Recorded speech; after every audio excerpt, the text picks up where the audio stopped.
नमस्कार. आकाशवाणी औरंगाबाद केंद्राच्या बातमीपत्रात मी उज्ज्वला चपळगावकर आपलं स्वागत करते. ठळक बातम्या.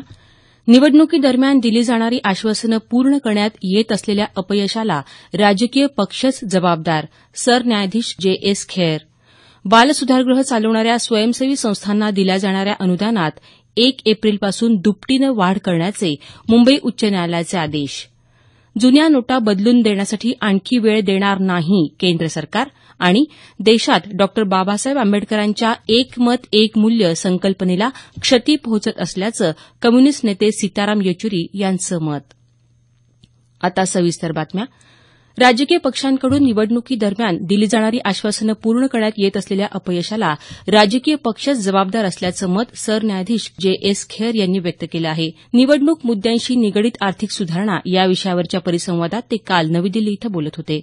राजकीय पक्षातल्या सदस्यांमध्ये सहमती नसल्याने जाहीरनामे पूर्ण होऊ शकत नाहीत, परिणामी हे जाहीरनामे कागदाचे तुकडे बनतात, असं मतही त्यांनी यावेळी व्यक्त केलं.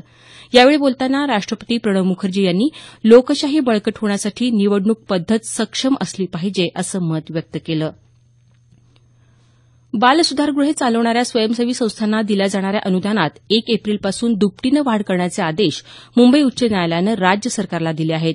वर्तमानपत्रांमध्ये आलेल्या बातम्यांच्या आधारे न्यायालयानं स्वतः होऊन दाखल करून घेतलेल्या जनहित याचिकेच्या सुनावणीदरम्यान न्यायालयानं हे आदेश दिले.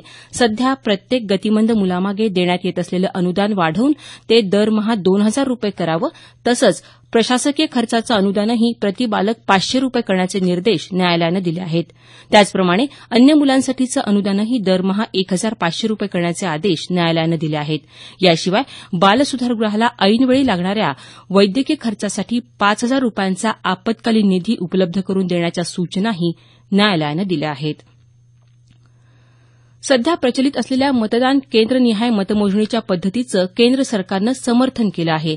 सर्वोच्च न्यायालयात यासंदर्भात दाखल एका याचिकेत मतमोजणीच्या या पद्धतीमध्ये मतदारांच्या गुप्त मतदानाबाबत हक्कांचं उल्लंघन होत असल्याचं म्हटलं आहे.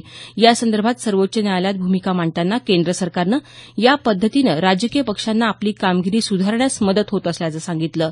निवडणूक आयोगाचा एकत्रित मतमोजणी करण्याचा प्रस्ताव हा मंत्र्यांच्या समितीकडे पाठवला होता. मतदान केंद्रनिहाय मतमोजणीची पद्धत उमेदवार तसंच राजकीय पक्षांसाठी महत्वाची असल्याचं या समितीच्या अहवालात म्हटलं असल्याचं केंद्र सरकारनं न्यायालयात सांगितलं. रद्द केलेल्या जुन्या नोटा बदलून देण्यासाठी आणखी वेळ देणार नसल्याचं केंद्र सरकारनं सर्वोच्च न्यायालयाला सांगितलं आहे. विमुद्रीकरणाच्या काळात परदेशात असलेल्या नागरिकांना नोटा बदलण्यासाठी अधिक वेळ द्यावा, अशी मागणी करणाऱ्या याचिकेच्या सुनावणीदरम्यान आपली भूमिका मांडताना अर्थ मंत्रालयानं स्थानिक नागरिकांना नोटा बदलण्यासाठी गेल्या वर्षीची 31 डिसेंबरपर्यंतची तसंच अनिवासी भारतीयांना 31 मार्चपर्यंतची मुदत योग्य असल्याचं नमूद केलं. शेतकऱ्यांच्या संपूर्ण कर्जमाफीसाठी राष्ट्रवादी विद्यार्थी संघटनेनं गेट बंद आंदोलन करण्याचा निर्णय घेतला आहे. 15 ते 22 एप्रिल दरम्यान करण्यात येणाऱ्या या आंदोलनात राज्यातल्या सर्व जिल्हाधिकारी कार्यालयांबाहेर गेट बंद आंदोलन करण्यात येणार आहे. राष्ट्रवादी विद्यार्थी काँग्रेसचे प्रदेशाध्यक्ष संग्राम कोते पाटील यांनी मुंबई इथं ही माहिती दिली. शेतकऱ्यांच्या कर्जमाफीसह दुष्काळग्रस्त विद्यार्थ्यांना शैक्षणिक शुल्क माफी, विद्यार्थ्यांची प्रलंबित शिष्यवृत्ती अदा करणं आदी मागण्यांचं निवेदन राज्यपालांना देणार असल्याचं कोते पाटील यांनी सांगितलं.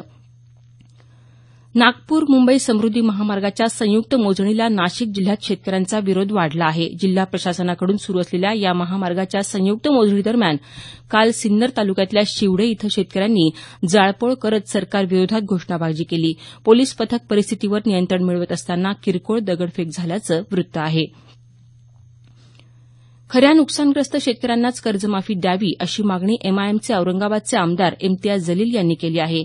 ते काल औरंगाबाद इथं वार्ताहरांशी बोलत होते.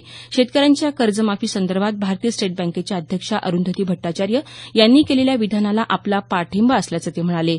अलिगढ मुस्लिम विद्यापीठासाठी विद्यापीठाच्या समितीनं औरंगाबाद नजीक खुलताबाद इथल्या जागेची निवड केली असल्याची माहिती त्यांनी दिली.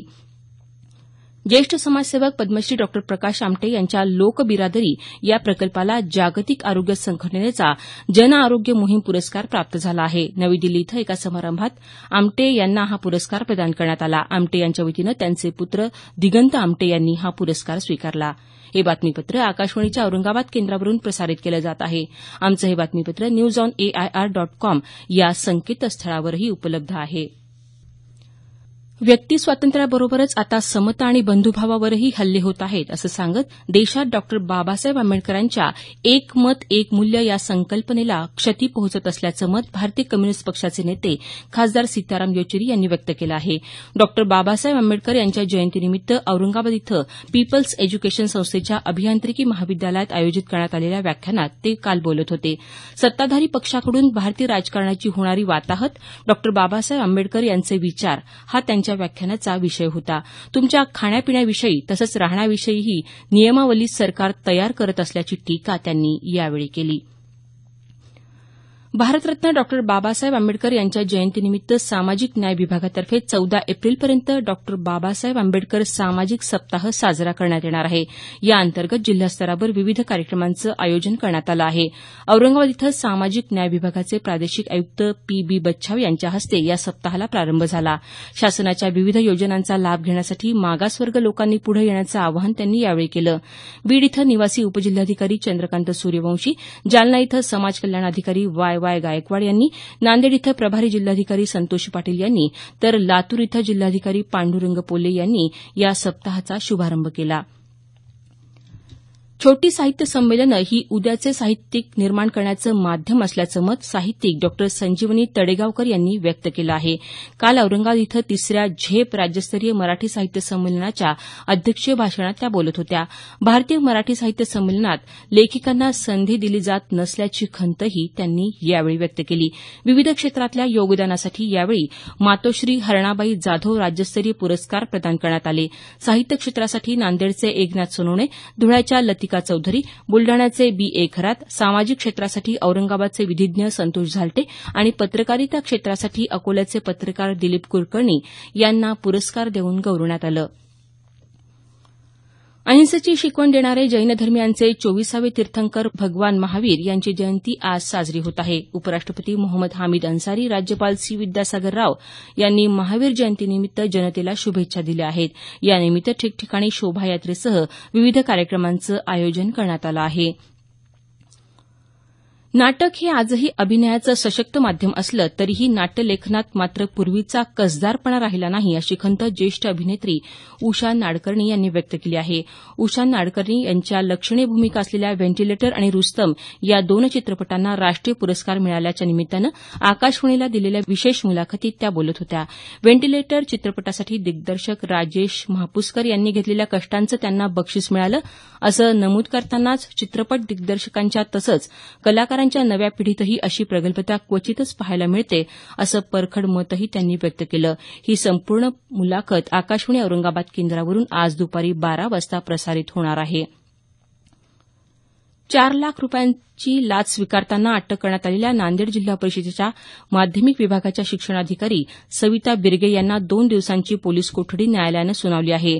2 महिला शिक्षकांचे सेवा खंडित काळातले 12,71,000 रुपयांचे देयक अदा करण्यासाठी बिर्गे यांनी ही 4 लाख रुपयांची लाच मागितली होती. भारतरत्न डॉ. बाबासाहेब आंबेडकर यांच्याशी निगडीत रत्नागिरी जिल्ह्यातल्या 3 ठिकाणांच्या विकासासाठी 4.5 कोटी रुपयांचा निधी मंजूर झाला आहे. भारतीय जनता पक्षाचे रत्नागिरीचे जिल्हाध्यक्ष बाळासाहेब माने यांनी काल ही माहिती दिली. शेवटी पुन्हा काही ठळक बातम्या.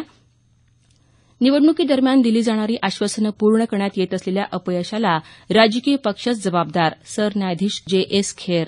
बालसुधारगृह चालवणाऱ्या स्वयंसेवी संस्थांना दिल्या जाणाऱ्या अनुदानात 1 एप्रिलपासून दुपटीनं वाढ करण्याचे मुंबई उच्च न्यायालयाचे आदेश. जुन्या नोटा बदलून देण्यासाठी आणखी वेळ देणार नाही केंद्र सरकार आणि देशात डॉ. बाबासाहेब आंबेडकरांच्या एक मत एक मूल्य संकल्पनेला क्षती पोहोचत असल्याचं कम्युनिस्ट नेते सीताराम येचुरी यांचं मत. याबरोबरच हे बातमीपत्र संपलं. आमचं यानंतरचं संक्षिप्त मराठी बातमीपत्र सकाळी 10 वाजता.